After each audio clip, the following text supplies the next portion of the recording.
The story of Ferdinand. Varsha, இந்த புத்தகத்துல ஒரு கதை இருக்கு.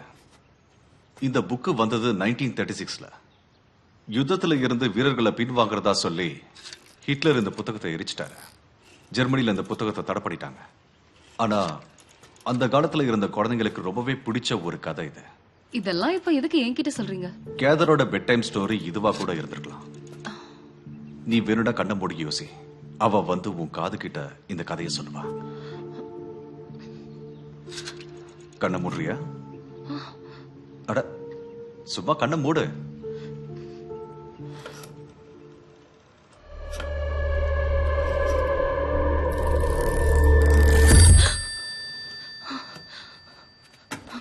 அதாங்க வை, என் கூட வா.